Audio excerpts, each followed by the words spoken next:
Hello and welcome to Titanic Legacy, a podcast that explores Titanic's lasting impact through conversations with creators, authors, artists, historians, filmmakers, musicians, entrepreneurs, and more who continue to keep the Ship of Dreams legacy not only alive, but thriving through their creative work. I am your host, Paul Carganilla, and today I am excited to bring you a conversation with Daniel Allen Butler, maritime and military historian and author of at least, well, no fewer than 11 books. He can correct me on that, but 2 of which focus squarely on Titanic. His first publication back in 1998 was titled Unsinkable, the full story of the RMS Titanic. And in 2009, he published the book that I'm most excited to chat with him about today, The Other Side of the Night: The Carpathia, the Californian, and the Night Titanic Was Lost. A bit about his background: he was educated at Hope College, Grand Valley State University, and the University of, I'm going to butcher this, Erlangen.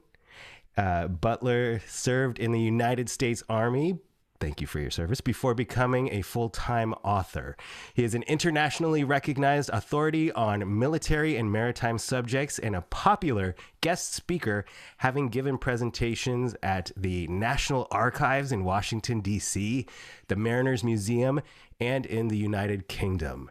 From 2002 to 2010, he was also a frequent guest in the onboard enrichment series of Cunard, Queen Elizabeth II, and Queen Mary II, as well as the ships of the Royal Caribbean and Norwegian cruise lines. A self-proclaimed semi-professional beach bum, Butler divides what little time he spends away from his writing between meandering down long stretches of empty beach, his love of woodworking, and his fascination with building model ships. I think it's time we welcome him aboard. Ladies and gentlemen, please join me in welcoming to Titanic Legacy Podcast, author Daniel Allen Butler.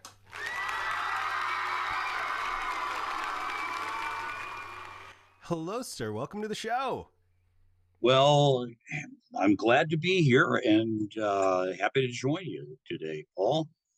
And I rarely find myself in the same time zone as the folks I'm having a conversation with, but I'm talking to you from Southern California here on the West Coast. Do you mind sharing where you're joining us from?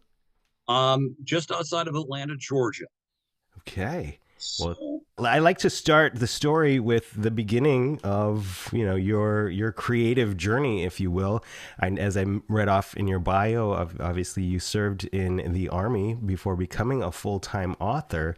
But tell me about this writer's bug. When did you get bit, and when did you decide you wanted to be a storyteller?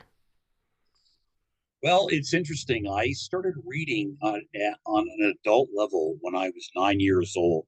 And the very first adult level book that I read was A Night to Remember by Walter Miller, which began my fascination with Titanic. And a few years after that, it that was also the initial spur for my interest in history. And a few years after that, I realized that I loved history. I loved talking about history. And then I discovered that I enjoyed writing about history. And about the age 14, 15, I began to seriously consider ultimately having a career as an author and historian, uh, specializing in military and maritime subjects. Those are my two great fascinations. Very rarely does someone know that early on what they want to do and what they want to get into. So that's pretty amazing. And so what was the next steps in that what ended up being a professional journey for you, taking you to being a full-time author? Well, for starters, it was education, getting a BA in history and then a master's in English, ultimately doing doctoral work at the University of Erlangen, which is part of Friedrich Alexander University in Germany. I was that was while I was in the Army. I was furthering my education at the same time. I said, excuse me, I said Friedrich Augustus University.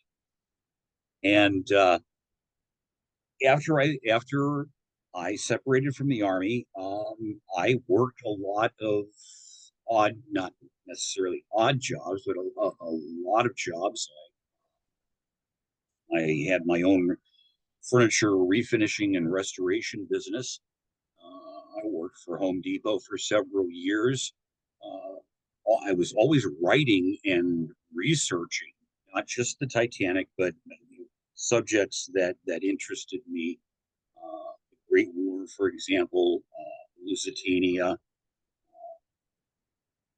the just whatever whatever caught my fancy and held it. I began to research and study and apply the skills and training that I had received while I was an undergraduate and graduate student, with the goal of becoming a full-time author. I wrote Unsinkable in the 90s. It was picked up by Stackpole Books in 1997 and released in 1998. Within weeks, surely by coincidence, but within weeks of the release of the James Cameron film Titanic, which added a lot of impetus to the sales and really got me started and established as a full-time author. Yeah, so that was the progression. That was your first book that you put out ever? Yes. Okay. Yes. First published work was Unsinkable.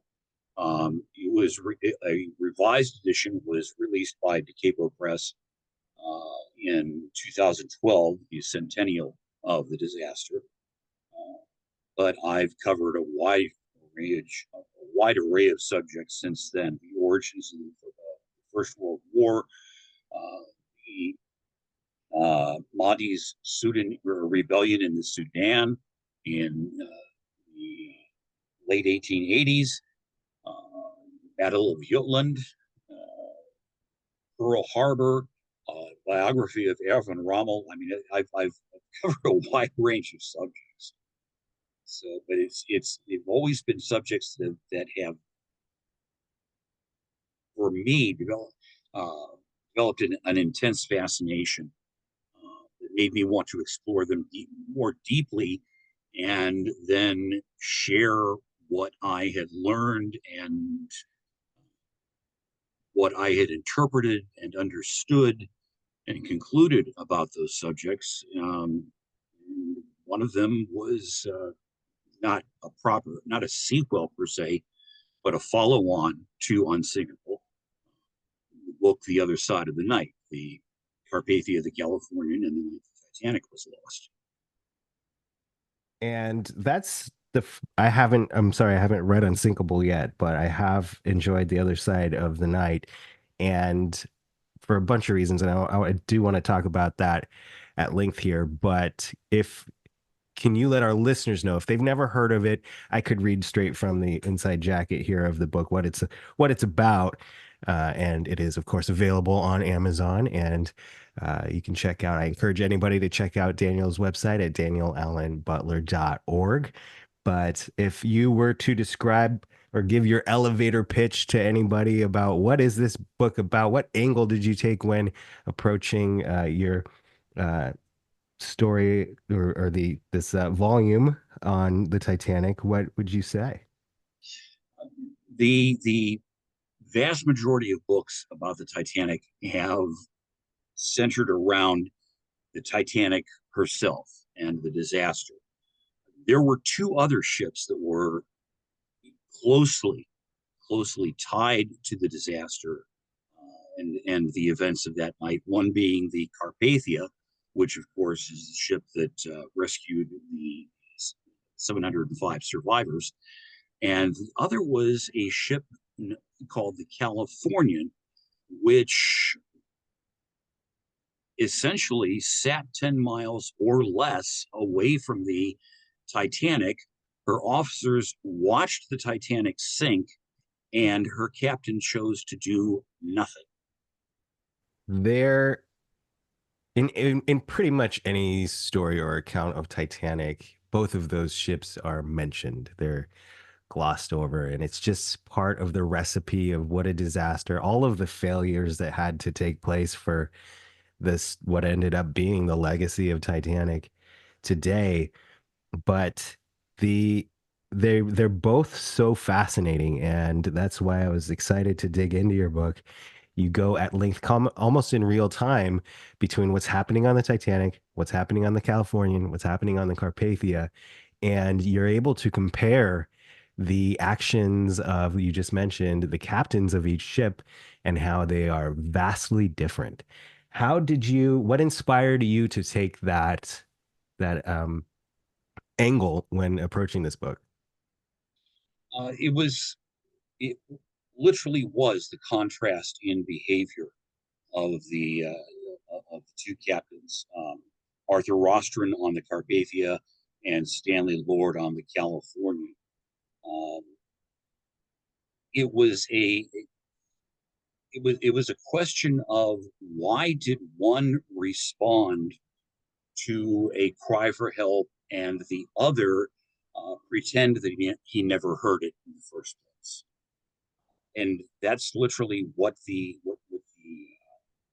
story comes down to is you have the sinking of the Titanic itself has been so widely recounted and retold, but yet there is this incredible contrast in behavior between the two men.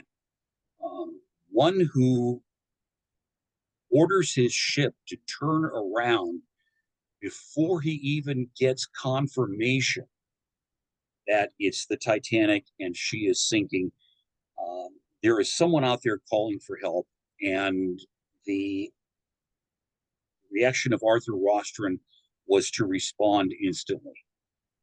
In the case of Stanley Lord, he was told multiple times that there was a ship to the south of the Californian that was firing white rockets, and under the regulations of the day, a ship firing rockets, or I'm quoting almost verbatim from the Board of Trade regulations here. Ship firing rockets of any color or description at regular intervals should be taken as a signal of distress. Stanley Lord didn't even bother to wake up his wireless operator just to find out if there was a situation which might require his intervention or assistance.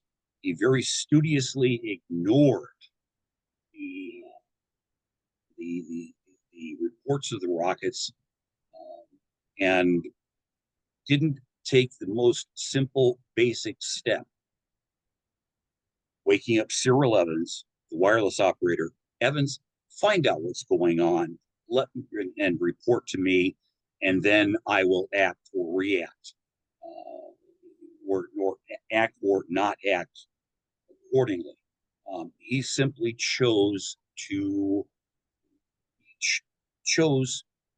inaction rather than running any risk to himself and his command. It was simpler for him. The moral choice for him was simpler to ignore a possible distress situation, a possibly dangerous situation, and he played it safe.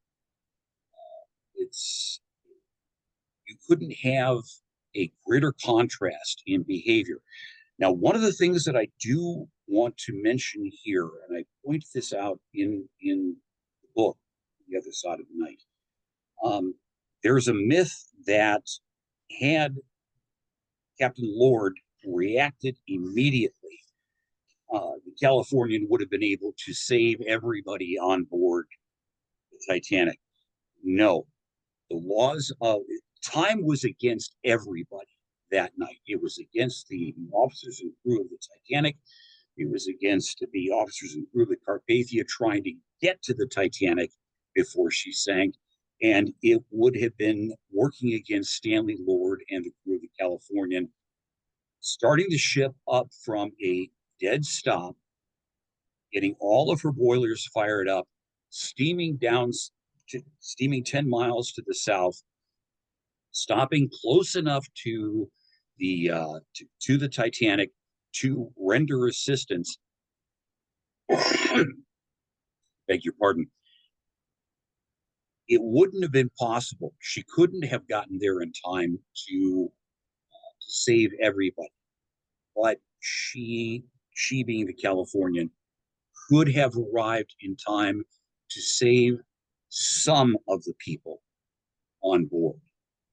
And if it had been even one life, it would have been worth the effort.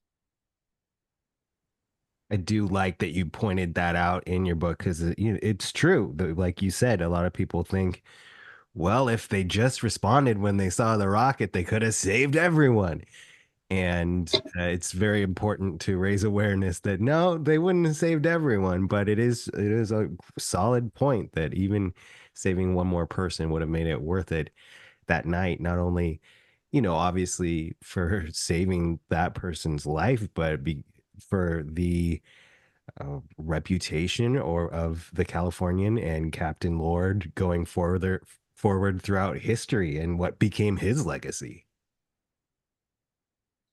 He left behind a very unfortunate legacy, in that while he was never charged with a crime of any sort, there was always this cloud of suspicion that hung over him. He was let go by the Leyland Line, the company that owned the Californian, within a year of the Titanic disaster, and he wound up uh, ultimately commanding a, a freighter that was hauling nitrates from Chile to Great Britain. Now, nitrates is a polite euphemism for bird guano, bird crap. That was how he ended his career, was hauling by the thousands of tons bird droppings. Hmm. It was what in the parlance of the day was known as an Irish promotion, where he was given successive commands of increasingly less prestigious and somewhat shabbier ships. That it was an unspoken referendum on the opinion held of Stanley Lord within the seafaring community at the time. When I interview authors, I like to, as part of my prep, read their best reviews and read the worst reviews, just to get the perspective of other readers and what they like and don't like about your book. First of all, your book was reviewed by Clive Cussler. That's amazing. And rave reviews, 5 stars. That's iconic. But some of I say critics, but I say critics loosely, just people who left reviews on websites, take issue with you diagnosing Captain Lord as a sociopath. And I will admit that when I was reading it, I was like, whoa, that's a pretty big deal. Have you gotten a lot of flack? I don't disagree with your stance on it, but have you gotten flack on that over the years? Interestingly enough, I did not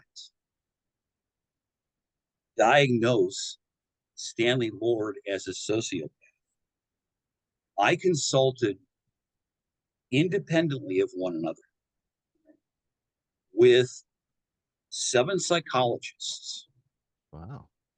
who, when I presented the story to them, and I did my best to present it as objectively as possible, and asked them, based on Lord's behavior before, during and after the event,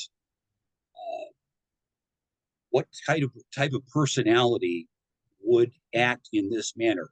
All 7 came to the same conclusion. This was a sociopathic personality. This was not my conclusion. This was the conclusion of 7 professionals in the mental health industry, for want of a better word. Mm. I was relying on the conclusions of unquestionable experts. So, and that's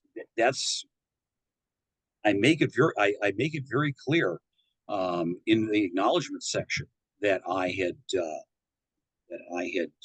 consulted these ladies and gentlemen to come to this conclusion, and it's that's something that the readers that have criticized my presentation of that conclusion, that's something they conveniently ignore or never bother to find out how I arrived at that. You can't expect all readers to read the acknowledgments, of course, sir. um, I it is amazing and it's always the most frustrating, and you want to crawl out of your skin and pull out your hair when you're hearing about the actions of Stanley Lord, when he's getting the report, when he's woken up and he's like, okay, well, whatever.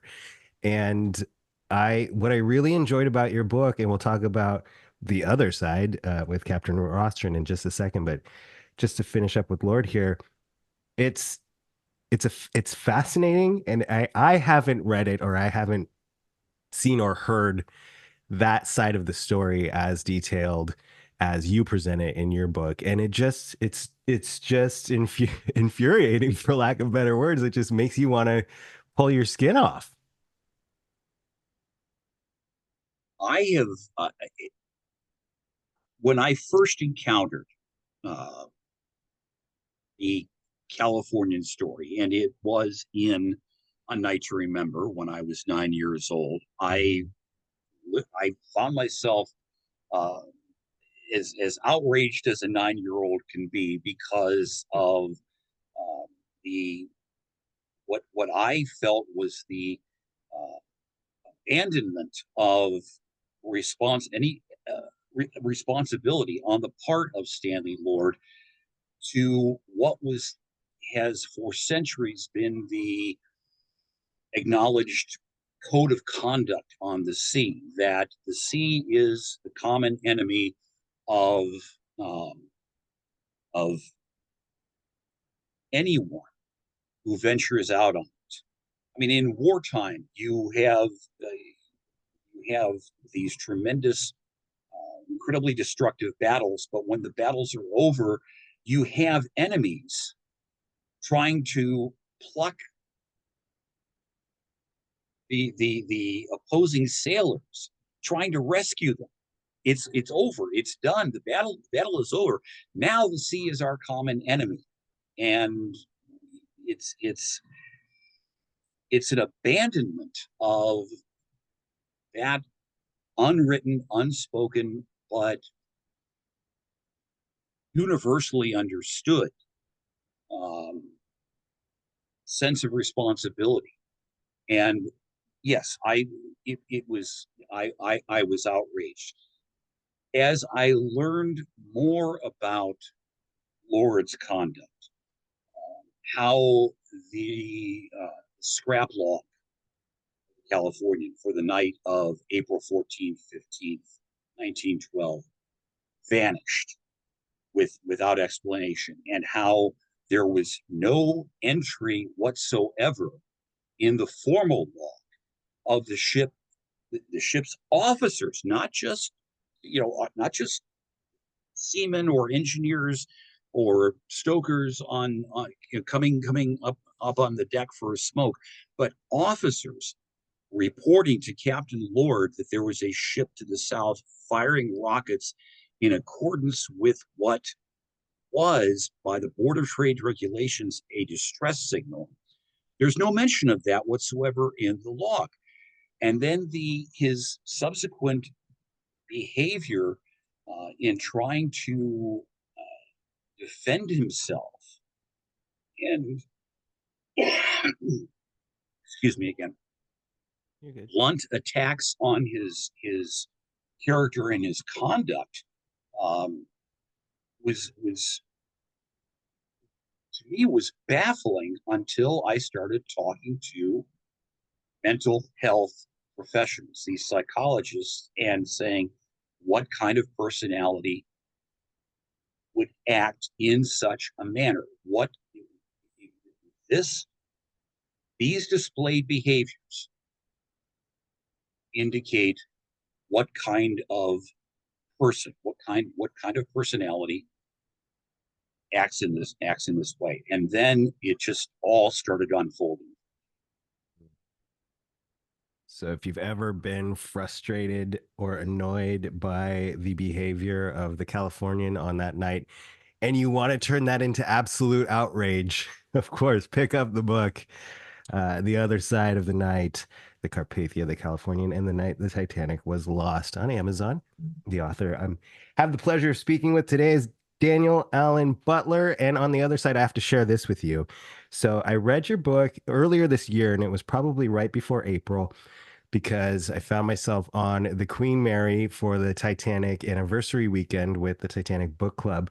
And we had the awesome opportunity to have a memorial in uh, the Royal Chapel on the Queen Mary on the morning of April 15th for all those lost in Titanic. And I was asked to speak, and I'll tell you, I obviously haven't told you this. We just met virtually, but I started my piece with telling everybody I recently read your book, and it laid out the scene of what was probably the first formal memorial for those lost on Titanic.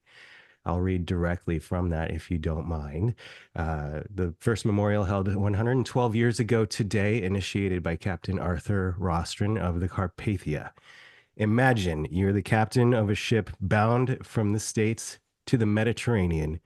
Just as you're ready to get a quiet night's rest, you receive word from your wireless operators that Titanic needs help. Without question, with full faith in your staff, despite all the chatter of Titanic being unsinkable, you go full U turn, diverting from your charted course, in effect, ruining your passengers' expectations and directing your crew to go into full recovery mode. The sheer logistical challenges of preparing your vessel to be a rescue ship, taking on an unknown number of survivors with varying levels of medical needs, feeding, housing, reuniting them, not to mention directing the efforts of the crew to push his ship harder than it had ever been pushed before. 4 hours to reach Titanic, 4 more hours to effectively recover and onboard all survivors in lifeboats. On this day, 112 years ago, after hours and hours of stressful planning, logistics, saving 706 people, Captain Rostron had the thoughtfulness to hold a memorial aboard the ship as it carefully navigated its new course back to New York. I've read that that first memorial in a room filled with people from different backgrounds, different religions, began with a moment of silent meditation and prayer. So let us do the same today. That was the opening of what I got to present there at the memorial, and as I mentioned, it was very, very inspired by me being fresh off your book, but having such an interest in Titanic for so many years, and always, seeing the Carpathia and Captain Rostron as a hero of the story. Reading the account in your book was fascinating to me because, as we mentioned earlier, your story takes it in real time, basically step by step. I never read anything else that really explored the process, everything he had to do to get there. And like you said, without even confirmation that this unsinkable ship was going down. Um, what was your inspiration for digging into that and going as detailed as you did? One of the things that is rarely pointed out about the Carpathia is that even though she was not on the New York to Liverpool run, which was the most prestigious run um, on the North Atlantic in Cunard service. She was a very popular ship on the Mediterranean run. She was there was a certain amount of prestige attached to her. She was a fairly large ship for her time, and she was a moneymaker for Cunard. So Rostron was an extraordinarily competent sailor. Cunard had a policy whereby they would not give command to an officer who had not already held a command position with another steamship line. In other words, you could go to work for Cunard, work your way all the way up to first officer or chief officer, but you then had to go to another company, obtain a command position before you could return to Cunard and be eligible to command a Cunard ship. So there was an extraordinarily high level of competence among Cunard skippers. Rostron embodied that, and that was something that I felt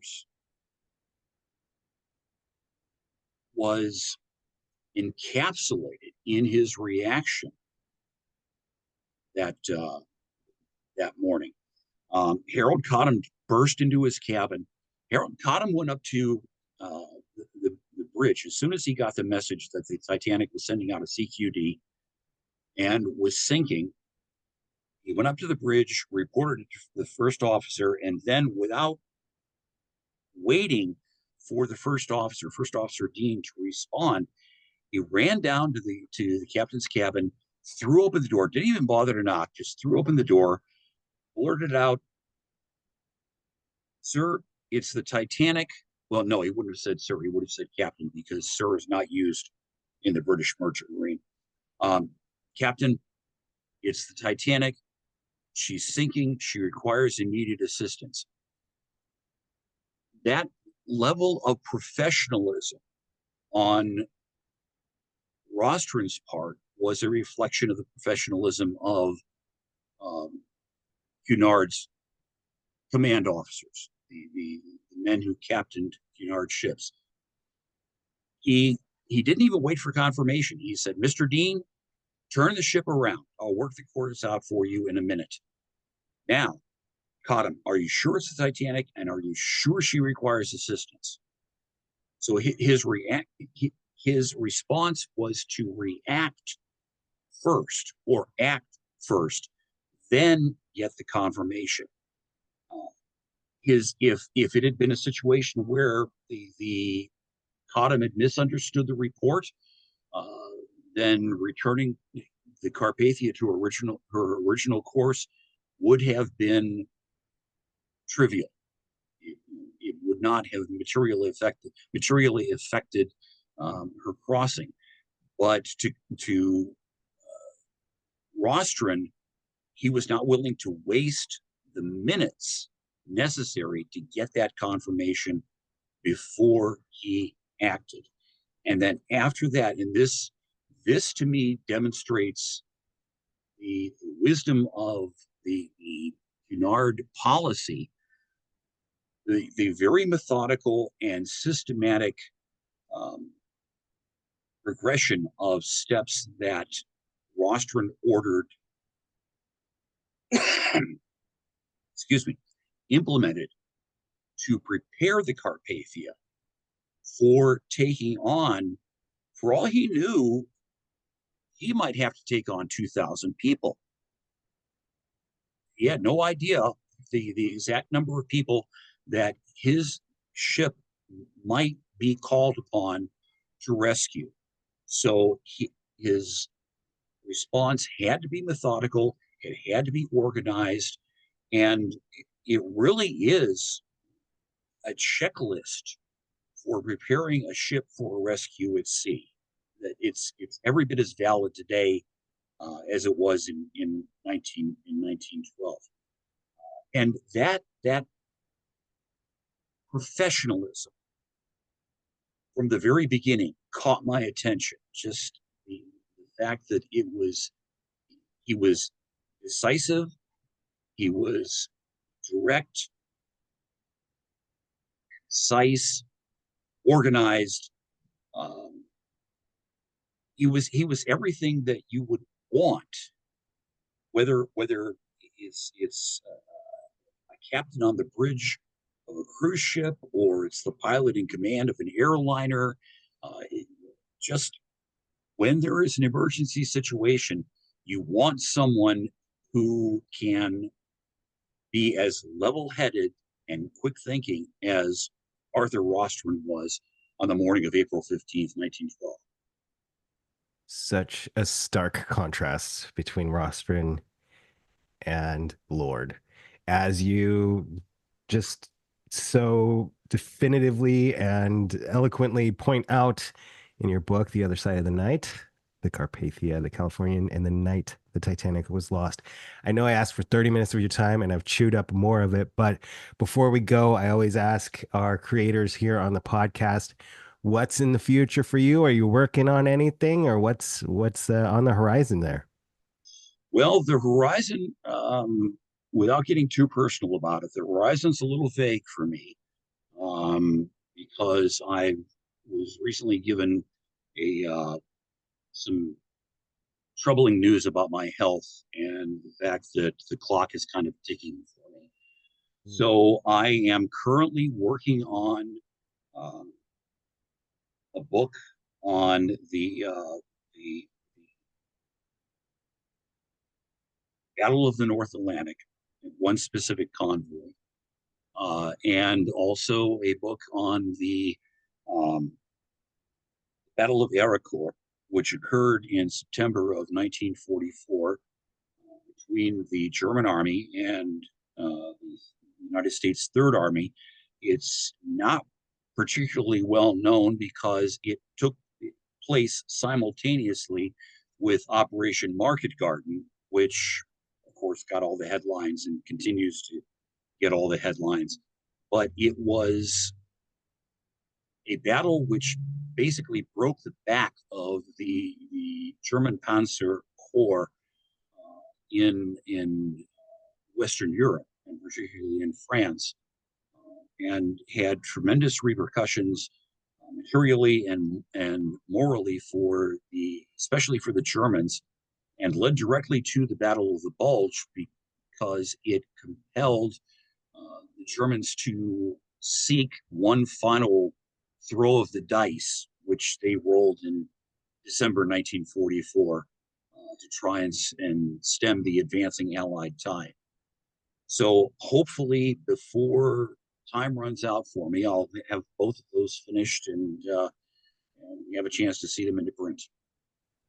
I hope so. And that moves forward, and to receive any updates, how can I've given your website, DanielAllenButler.org. You are, of course, on Amazon. Is there anywhere else that folks can keep up with you and get the latest information? I'm on Facebook, uh, very, very openly on Facebook. I have no restrictions on who can see my posts and my comments. I'm under Dan Butler on Facebook rather than Daniel Allen Butler. Um, so if someone wants to drop in there and from time to time and see how things are progressing or regressing or digressing uh, with me, then that's a good way. I'm not sure. I have to confess, I'm not terribly active on my website. I will be doing some updates in the next few days, outlining my current situation and what my plans are for future publication and works in progress. So, uh, and of course, if I'll be happy to give out my email address if someone wants to correspond with me directly. Someone wants to contact me directly, it's Daniel Allen Butler, DANIEL ALLENBUTLER at gmail.com. We will put all of those links and your email address in the show notes for this episode. And I'm very sorry to hear about your health challenges, and we wish you the very, very best with that, sir. I appreciate it. Thank you very much, Paul. Well, before we wish everybody happy Titanic trails, I'd like to ask all our friends who enjoyed this conversation to subscribe to the Titanic Book Club newsletter and YouTube channel. Links are also in the show notes for those. And if you enjoyed this episode, please be sure to subscribe, rate, leave a review on your favorite podcast platform. And if you love conversations with inspirational creators, you can find many more on my personal podcast, Cove Pod. I want to say thank you one more time to our guest today, Mr. Daniel Allen Butler. Thank you for having me, Paul. Thank you. You're all simply the best. Thanks everybody for listening and tuning in. Until next time, seize the day, follow your heart's fire, and make each day count.